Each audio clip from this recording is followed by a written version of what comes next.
ফেসিবাদের কালো ছায়া এখনো এই জাতির মাথার উপরে রয়ে গেছে। সংসদ তো আমাদের কাছে আমানত, নাম হইল বাংলাদেশ জাতীয় সংসদ। তার মানে বাংলাদেশ এবং জাতির এটি হচ্ছে কেন্দ্রীয় অবস্থান। আসলে এটা দুঃখজনক।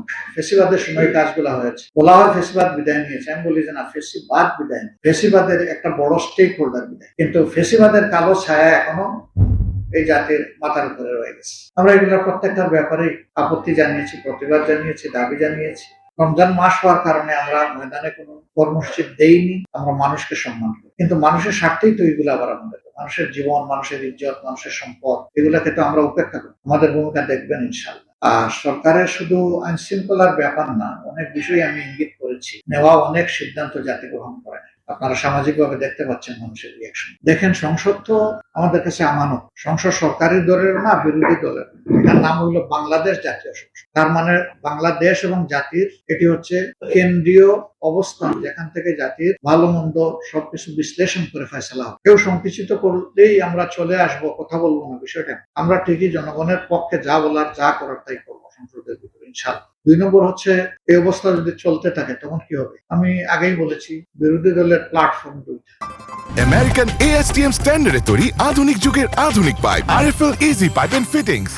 একটা সংসদের ভিতরে আর একটা রাজপথে আমরা যেমন সংসদের ভিতরে গঠনমূলক রাজনীতি করবো, রাজপথে আমরা গঠনমূলক রাজনীতি। আপনি বলেছেন ডিপুটি স্পিকারের ব্যাপার অফার করা হয়েছিল সহনশীলতা রাজনীতি, তারা বলেছেন এটা তাদের উদারতা, তো আমরা তাদের উদারতাকে গ্রহণ করবো। যদি এটা আমাদের অধিকারই না হয়ে থাকে, উদারতার তো দরকার নেই। আমরা কি বলেছি? আমরা বলেছি যে জাতি যে পরিবর্তনের আকাঙ্ক্ষা ধারণ করে সংস্কারের পক্ষে গণভোটে হা বলেছে, ওখানেই উঠে আসে। সুতরাং ওই সংস্কার বাস্তবায়ন হলে অটোমেটিক্যালি বিরোধী দল ডেপুটি স্পিকারের এই দায়িত্ব পাবে। আমরা চেয়েছি আংশিক নয়, পুরো। আমরা চোখ খুলে যৌক্তিক অবস্থানে থাকবো, সময় বলে দেবে কখন জাতির জন্য কি প্রয়োজন। আন্দোলনের ব্যাকরণটা এমন, এটা কোনো ঈদের সাথে রিলেটেড।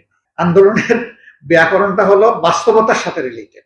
বাস্তবতা যখন আন্দোলন করার জন্য আপনাকে উৎসাহিত করবে, দায়িত্ব দিবে, তখন আপনাকে আন্দোলন করবে। এগুলো ম্যাটার করে দেশে।